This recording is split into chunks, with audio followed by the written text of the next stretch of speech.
Queen Siritha stood alone on the bridge of her flagship. The ship was called the Eternal Dawn, and it had been the pride of the Valori Empire for 300 years. Now it was damaged and burning. Smoke filled the air. Warning lights flashed red across every control panel. The Queen looked out through the broken view screen at the darkness of space. Thought her wings hung limp behind her back.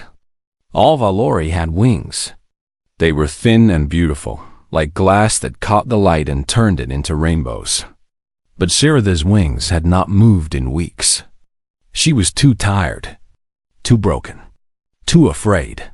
Around her ship, the remains of her fleet drifted through space. Ships that had once carried thousands of her people were now just twisted metal and fire. She counted 7 cruisers still working. 7 out of 300. The rest were gone. The door behind her opened. Admiral Threx walked onto the bridge. He was old for a Valori, nearly 400 years. His forearms shook as he held a data tablet. His face was gray with exhaustion. "My queen," he said. His voice was quiet. "I have the final report." Siritha did not turn around. She kept looking at the stars. "Tell me," she said. "The 3rd Fleet was destroyed 6 hours ago. The 4th Fleet fell this morning. We have lost contact with the homeworld. The defense grid around our capital has failed." Threx paused. She heard him take a deep breath. "The swarm is approaching the capital city. 12 billion of our people live there. 12 billion. The number echoed in her mind. 12 billion lives. Mothers and fathers. Children. Artists and scientists. Farmers and builders. All of them waiting to die. What forces do we have left?" She asked. 7 cruisers. 40 fighter ships. Perhaps 200,000 soldiers spread across the remaining colonies. Threx's voice cracked. "It is not enough, my queen. It is not enough to hold even one system." Siritha finally turned to face him. Her silver eyes were empty. "How did this happen, Threx? How did we fall so fast?" The Admiral had no answer. Nobody did doubt the Kethrani swarm had come from nowhere. They had appeared from the dark spaces between galaxies, from places where no ship had ever traveled. They were not like any enemy the Valori had ever faced. They were not soldiers or warriors. They were hunger given form. Living machines that existed only to consume. The first Valori world to fall had been a mining colony on the edge of their territory. 30,000 people lived there. One morning, a dark cloud appeared in their sky. By evening, nothing was left. No buildings. No bodies. No bodies. Just bare rock where a city had stood. Then came the next world. And the next. And the next. The Valori military had fought back with everything they had. They had the most advanced weapons in the galaxy. They had ships that could destroy moons. They had soldiers who had trained for centuries. None of it mattered. The swarm had billions of organisms. For every one the Valori killed, 10 more appeared. For every ship they destroyed, 100 more came through the darkness. In 3 months. The greatest empire in known space had been reduced to 7 ships and a handful of survivors. "Send the distress call," Siritha said. Threx looked up in surprise. "My queen? Send a message to everyone. Every species. Every faction. Every world that can receive our signal. Tell them what is happening. Tell them we need help." The communication officer at her station looked uncomfortable. Her name was Velith, and she had served the queen for 60 years. "My queen," Velith said carefully, "some of those species. We have not been kind to them." Siritha knew this. The Valori had ruled this part of the galaxy for 10,000 years. They had built wonders that other species could not understand. They had created art and music and science that lesser civilizations could only admire from a distance. And they had been proud. So very proud When the Telmari Confederacy had asked for help during the border wars, the Valori had refused. When the plague had swept through Palaxian space, killing millions, the Valori had closed their borders and watched from safety. When the machine war had burned through the frontier colonies, the Valori had said it was not their problem. Now the Valori were the ones who needed help. And they had no friends left. "Send the message anyway," Siritha ordered. "Send it to the Telmari. Send it to the Zethians. Send it to the Grothrans." She paused. "Send it to the humans." Velith's face showed disgust. "The humans? My queen, they are primitives. They have barely left their own solar system. What could they possibly do against the swarm?" Siritha remembered the last time she had seen a human. It had been at the Galactic Council 50 years ago. The humans had asked to join as members. They had traveled across the stars in their slow, crude ships to ask for a place among the great civilizations. The Valori had voted against them. So had most of the other species. The humans were too young, they said. Too violent. Too primitive. They had only been in space for 1,000 years. They did not deserve to sit among those who had sailed the stars for millions of years. The human ambassador had listened to the decision. He had nodded once. Then he had turned and walked out without a word. His ship had left the station that same day. Siritha had not thought about humans since. "Send a message to everyone?" she repeated. "Including the humans. Pride means nothing when death is coming." Velith bowed her head. "Yes, my queen." The communication officer began working at her station. A few minutes later, a small probe launched from the Eternal Dawn. It contained a distress signal, programmed to broadcast in every known language. It would spread across the galaxy, carrying a message of desperation to any who would listen. Siritha watched it go. "Do you think anyone will come?" Threx asked quietly. The queen did not answer for a long time. She thought about all the species the Valori had ignored over the centuries. She thought about all the times they had turned away from those who needed help. She thought about the pride that had seemed so important and now seemed so foolish. "No," she finally said. "I do not think anyone will come. We burned those bridges long ago. But we must try. We must at least try." She looked out at the stars one more time. Somewhere out there, the swarm was coming. Billions of hungry organisms eating their way through her empire.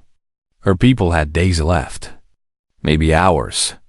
And when the end came, they would face it alone. That was what they deserved, she supposed.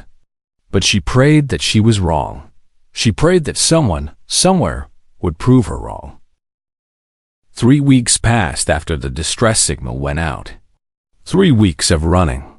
3 weeks of dying. 3 weeks of silence from the stars. Queen Siritha barely slept anymore. Her quarters on the Eternal Dawn had become a war room.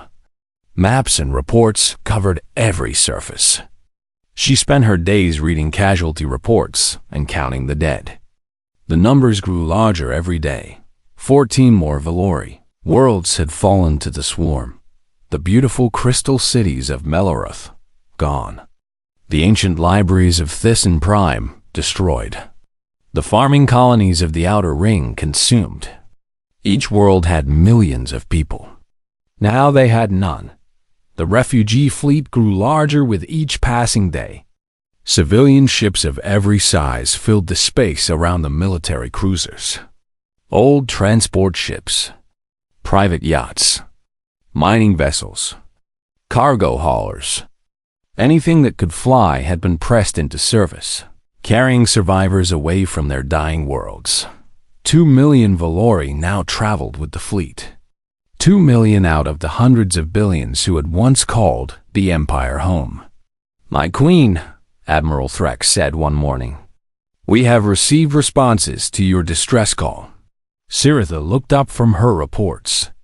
For a moment, hope flickered in her chest. Who was answered?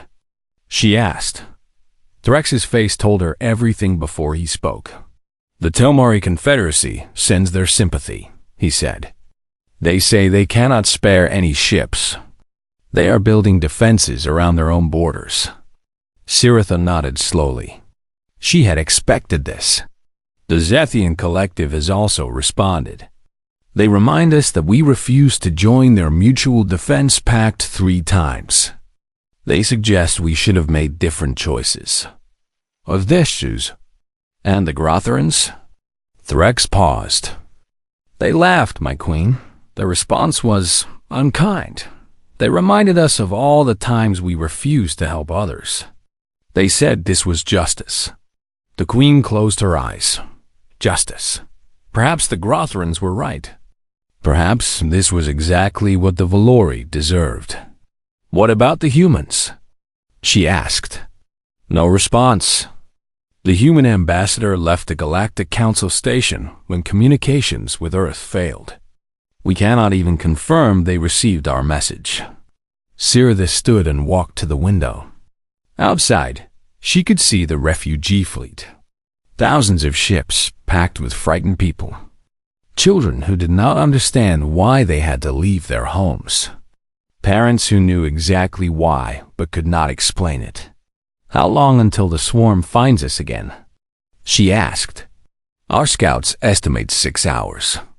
Maybe less. 6 hours." That was all the time they had left. 6 hours to prepare. 6 hours to say goodbye. 6 hours before the end came. "Tell the fleet to prepare for evacuation," Siritha ordered. "The civilian ships will make for the Kellereth Nebula. The military vessels will stay behind to cover their escape." Threx stared at her. "My queen, if we stay behind, there will be no escape for us. I know.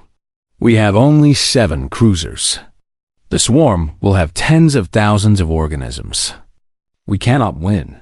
I know that too." Siritha turned to face him. Her silver eyes were calm. "But we can buy time. Every minute we hold them is another minute for our people to run. That is all that matters now." Threx was silent for a long moment. Then he bowed his head. "It has been an honor to serve you, my queen. The honor was mine, old friend." The next 6 hours passed like minutes. Siritha watched as the refugee fleet prepared to run. She watched families say goodbye to each other. She watched young soldiers write final letters to loved ones they would never see again. She watched her civilization prepare to die.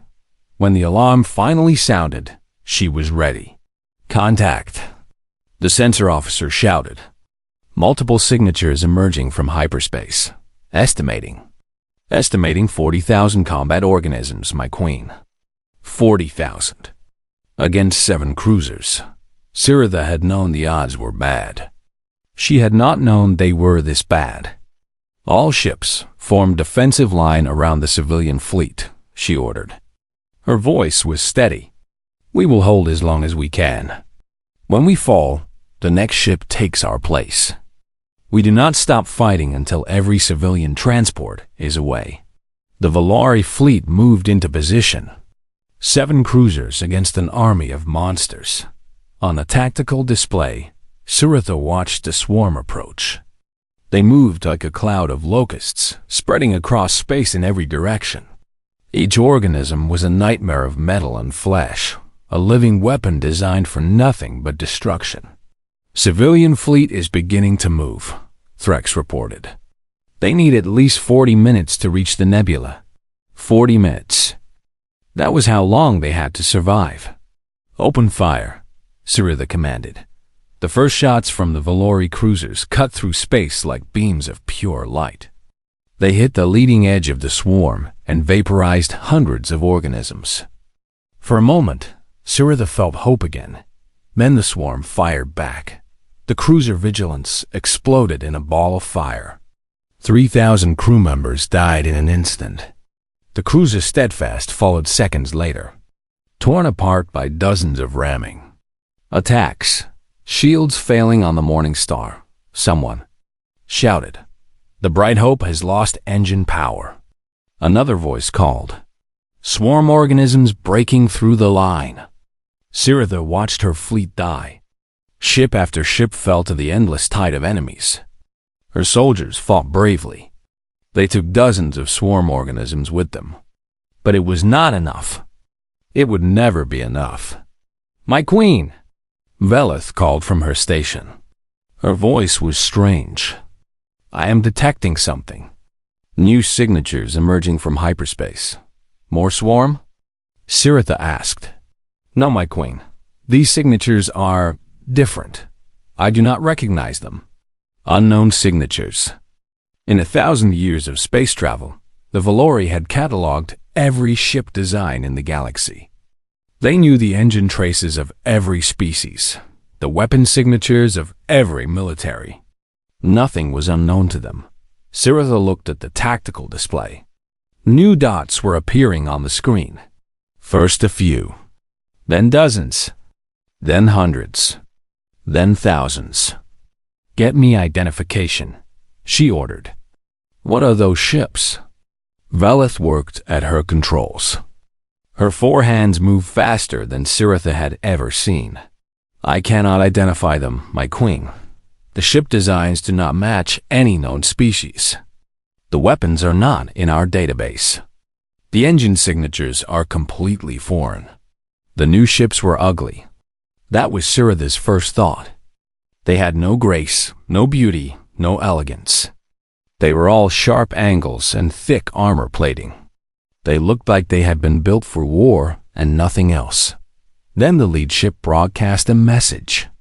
It came through on all frequencies in every known language. "This is Admiral Catherine Cole of the United Earth Navy. To all Kethrani forces, you have attacked a species under human protection. You will withdraw immediately or face destruction. Humans, the humans have come." Siritha stood frozen at her command station. She could not speak. She could not move. She could only stare at the display as 200 human warships positioned themselves between the swarm and the Valori fleet.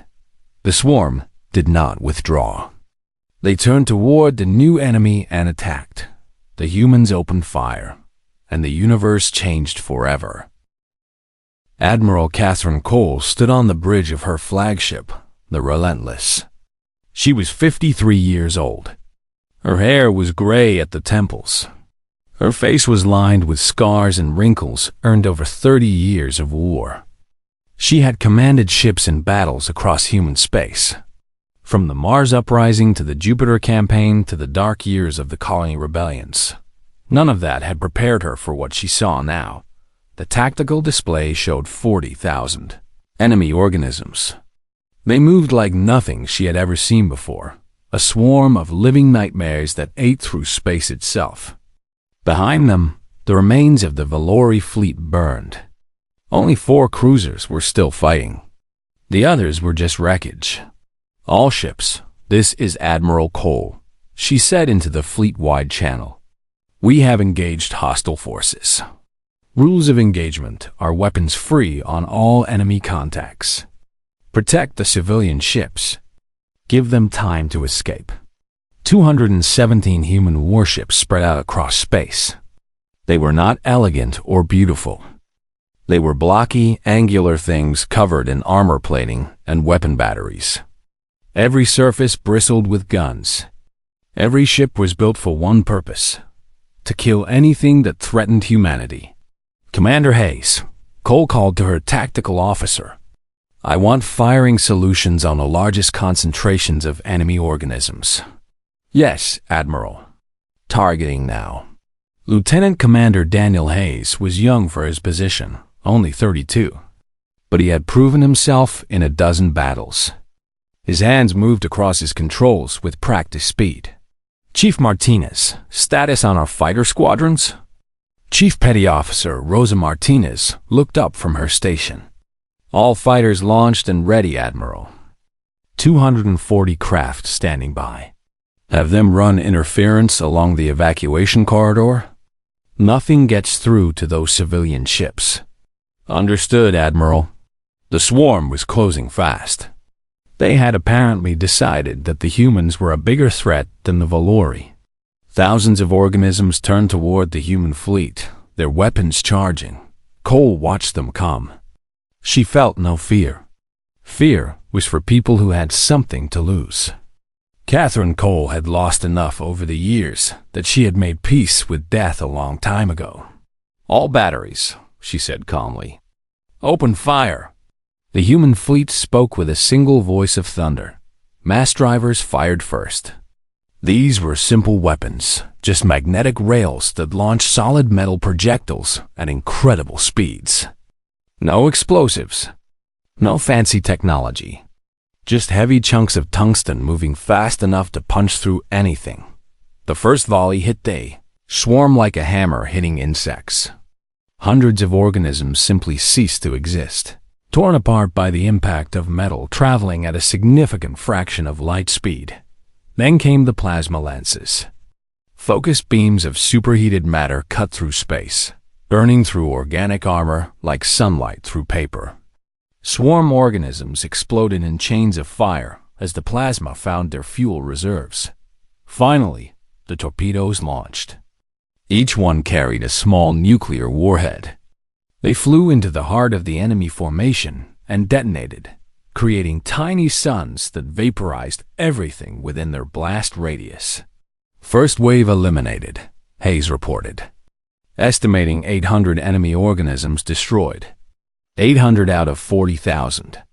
It was a small number, but it was a start. The swarm responded with fury.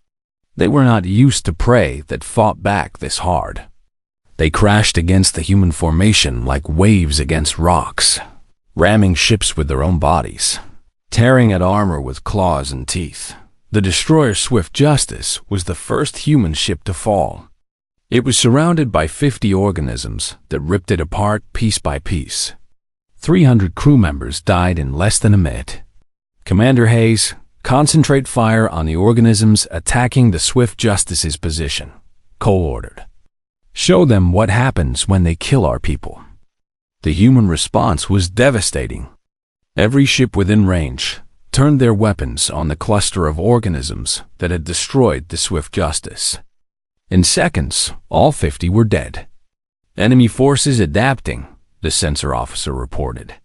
"They are spreading out, trying to avoid concentrated fire." "Good," Cole said. "That will slow them down."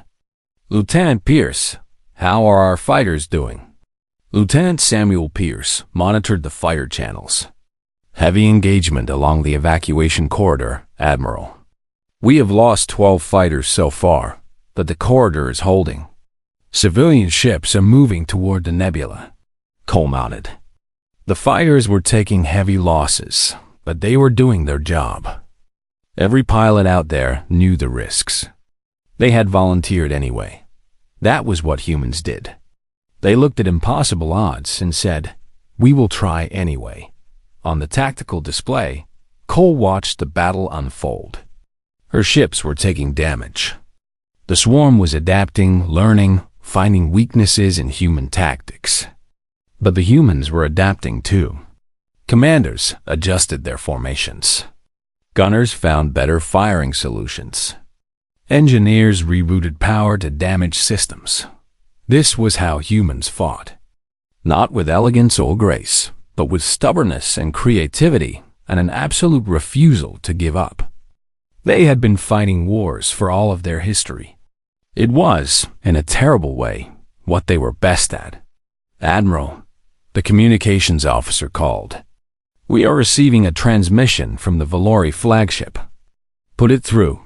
Queen Siritha's face appeared on the screen. She looked like she had not slept in days. Her silver eyes were wide with shock. "Admiral Cole," she said. Her voice was barely a whisper. "You came. We received your distress signal 3 weeks ago," Cole replied. "It took time to mobilize the fleet. We came as fast as we could. 3 weeks." The Queen shook her head. "We thought no one would answer. We thought, after everything we did, everything we said. Your Majesty, you asked for help. We heard you. What else were we supposed to do?" Siritha stared at her. Cole could see that the alien queen did not understand. She had expected humanity to remember the insults, the rejection, the scorn. She had expected them to let the Valori die. She had not expected kindness. The Galactic Council voted against our membership, Cole continued. Your people called us primitives. Your ambassador said we were not worthy to stand among the great civilizations. She paused. None of that matters right now. Right now, people are dying. That is the only thing that matters. I do not understand you, Siritha admitted. I do not understand humans at all. Cole smiled slightly. Most species say that. Your Majesty, my ships will hold this position. Take your fleet and get your people to safety. We will cover your retreat. And what about you? What about your people? We will do what we have always done. We will fight until we cannot fight anymore. Then we will find a way to keep fighting anyway. The Queen was silent for a long moment. Then she bowed her head. Thank you, Admiral. Thank you for everything. Do not thank me yet, Cole said. Thank me when your people are safe. She cut the transmission and turned back to the battle. The swarm was still coming. Thousands of organisms, each one a nightmare of metal and flesh, pressed forward despite their losses. They did not know fear. They did not know retreat. They only knew hunger, but now they faced an enemy that did not know surrender. All ships, Admiral Cole commanded, press the attack. Show these creatures what humanity is made of. The human fleet roared forward into the darkness, guns blazing, refusing to yield. The battle had been raging for 4 hours. Queen Siritha watched from the bridge of the Eternal Dawn as the human fleet fought against the swarm. What? She saw changed everything she thought she knew about the universe. The Valori had studied humanity for decades. They had read their history books and watched their broadcasts. They knew about the wars humans had fought against each other. They knew about the weapons they had built, the cities they had destroyed, the millions they had killed in conflicts that seemed pointless to more civilized species. The Valori had looked at all of this and concluded that humans were dangerous primitives, violent creatures who had not yet learned to control their worst impulses. The galaxy would be better off keeping them contained to their small corner of space. Now, Siritha understood how wrong they had been. She watched a human cruiser, the Defiance, take a direct hit that would have destroyed any Valori ship. Half of its hull was torn open. Fire burned across 3 decks. By all logic, it should have been dead in space. Instead, the Defiance kept fighting. Its remaining guns continued to fire. Its crew worked to seal the breaches and restore power. When a swarm of organisms tried to bore through the damaged hull, human soldiers in heavy armor met them at every corridor. The Defiance fought for another 20 minutes before it finally went dark. In that time, it destroyed over 200 enemy organisms. How? Siritha asked no one in particular. How did they do this? Admiral Threx stood beside her. He had refused to leave her side when she ordered the evacuation. If his queen was going to witness the battle, he would witness it with her. I have been studying their tactics, Threx said quietly. They are different from anything I have ever seen. Different how? Watch their formation. When one ship is damaged, the others do not pull back to protect it. They push forward harder than before. It is as if the loss makes them angry rather than afraid. Siritha watched. He was right. Every time a human ship fell, the others fought with greater ferocity. They were not trying to minimize their losses. They were trying to make the enemy pay for every ship they destroyed. And their weapons, Threx continued. Look at what they are using. Mass drivers, kinetic projectiles, nuclear warheads. These are primitive technologies. Any civilization learns to move beyond them within a few centuries. But they work, Siritha observed. They worked very well, because the humans never stopped improving them. They took these simple weapons and made them more powerful, more accurate, more deadly. They did not abandon the old ways. They perfected them. On the tactical display, a wing of human fighters swept through a cluster of swarm organisms. The small ships were fast and nimble, dancing between enemy attacks while delivering precise strikes. When one fighter was destroyed, the pilot of the next one simply closed the gap and kept fighting. Sarita thought about what she knew of human history. They had been at war with each other for as long as their records existed. Tribe against tribe. Nation against nation. Planet against planet. They had developed weapons capable of destroying their entire world, and they had come close to using them more than once. Other species had looked at this history and seen evidence of human barbarism. Now Sarita saw something else. She saw a species that had been forced to become very, very good at fighting. A species that had survived ice ages and plagues and wars that should have wiped them out. A species that had looked into the face of death so many times that they had stopped being afraid of it. The Valori had never fought like this. They had never needed to. Their technology had protected them. Their empire had shielded them. They had forgotten what it meant to struggle for survival. Humans had never forgotten. The civilian fleet has reached the nebula, Veleth reported. All refugee ships are away safely. Sarita felt a weight lift from her chest. Her people were safe. 2 million Valori would survive this day because the humans had come. What are the human casualties? She asked. 15 ships destroyed. 8 more heavily damaged. Estimated crew losses of 4,700. Nearly 5,000 humans had died to save her people. Humans who owed the Valori nothing. Humans who had every reason to let them suffer. Admiral Cole is hailing us, Veleth added. Put her through. Catherine Cole's face appeared on the screen. She looked tired but focused. Behind her, Sarita could see crew members running back and forth, dealing with damage reports. Your Majesty, your civilian fleet is clear, Cole said. We have broken the back of the swarm attack. They are beginning to retreat. Retreat? Sarita could not believe it. The swarm does not retreat. They have never retreated. They do now. Our analysis suggests they have lost over 30,000 organisms in this engagement. Whatever controls them has apparently decided that this battle is not worth continuing. 30,000. The humans had destroyed 30,000 swarm organisms in a single battle.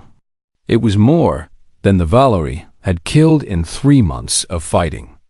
Admiral, I do not have words to thank you for what you have done, Sarita said. Your people saved my people. You paid for our survival with the blood of your soldiers. Cole's expression did not change. We did what was necessary. That is all.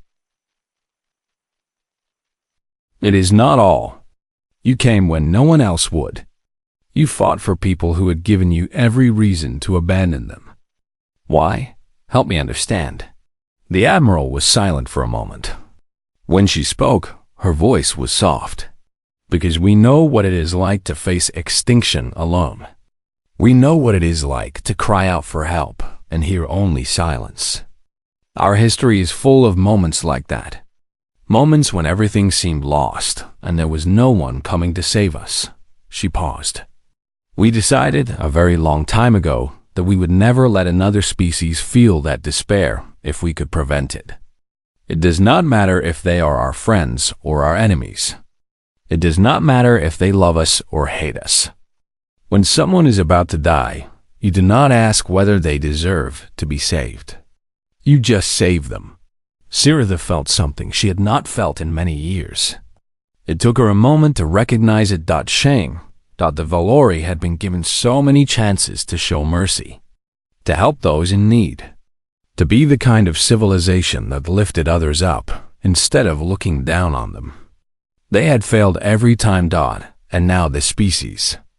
These humans they had called primitive and barbaric had taught them what true civilization looked like.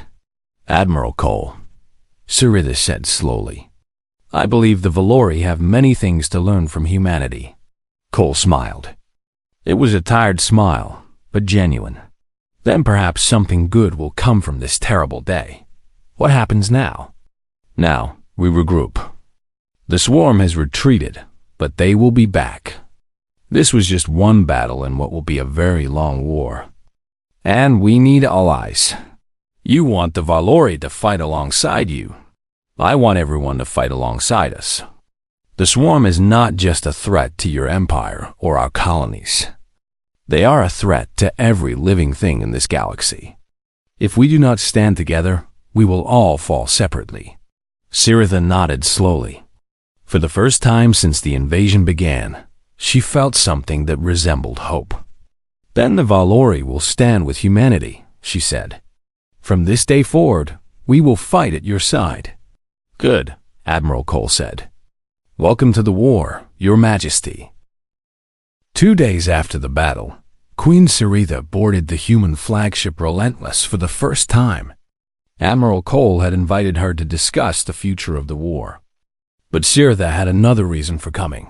She wanted to understand. A peer, a human officer named Lieutenant Commander Hayes, met her at the docking bay.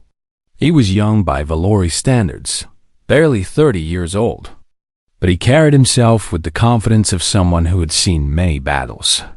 Your Majesty, he said, bowing slightly, the Admiral is waiting for you in the conference room. If you will follow me. Sarita walked through the corridors of the human ship. Everything was different from what she knew. The walls were bare metal, not the smooth crystal of Valori construction. The lighting was harsh and white, not the gentle glow of her people's ships. The air smelled of oil and smoke and sweat, and everywhere she looked, she saw damage. Burn marks scarred the walls. Repair teams worked on broken conduits and shattered systems. Medical personnel moved through the hallways, treating injuries and transporting the wounded. The Relentless had survived the battle, but it had not escaped unharmed. Your ship took heavy damage, Sarita observed. We lost 12 crew members, Hayes replied. Another 47 wounded. It could have been worse. 12 dead. The young officer spoke of it so calmly, as if the loss of life was simply another fact to be recorded and moved past. Does it not affect you? Sarita asked. The deaths? Hayes was quiet for a moment. When he answered, his voice was soft. It affects us deeply, Your Majesty. We will mourn them. We will remember their names. But we cannot let grief stop us from doing what needs to be done.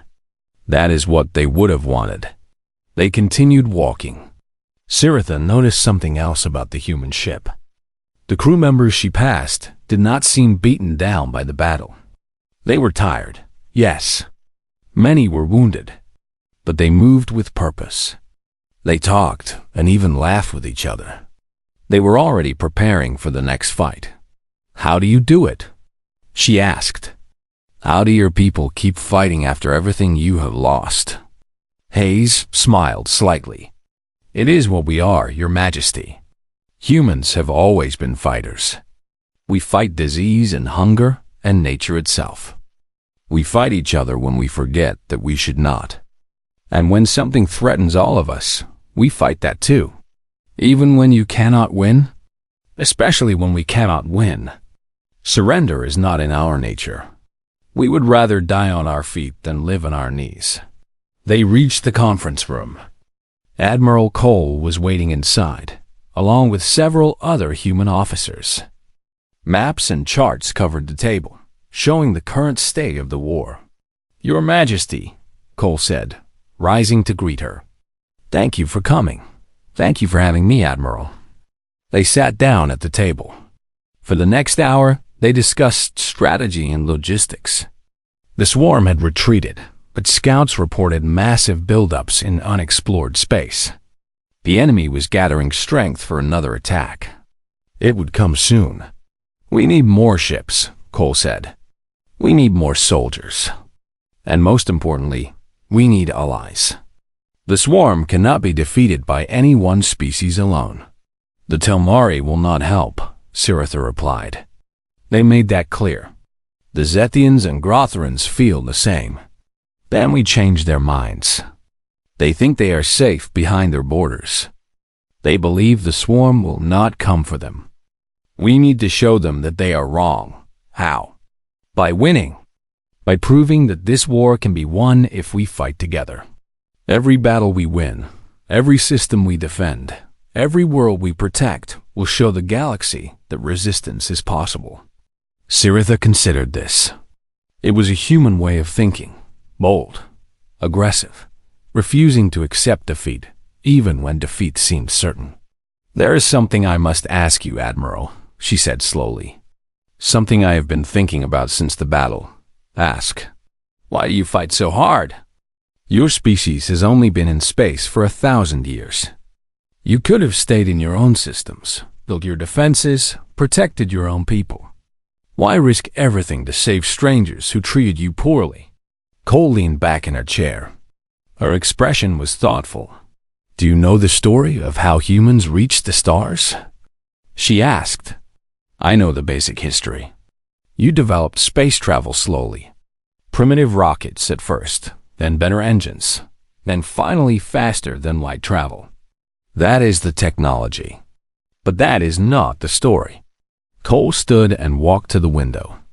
Outside, the stars burned cold and distant. Our history is full of darkness. Wars that killed millions. Tyrants who enslaved whole nations. We came close to destroying ourselves many times. I know this. It is why the Council rejected your membership. But do you know what happened after each of those dark times? We rebuilt. We learned. We became better. Cole turned to face her. Every time we fell into darkness, there were humans who stood against it.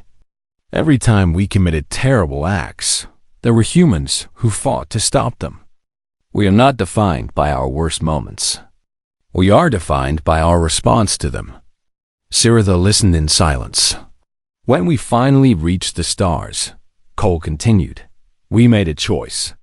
We decided that we would not repeat the mistakes of our past. We would not turn away from those who needed help.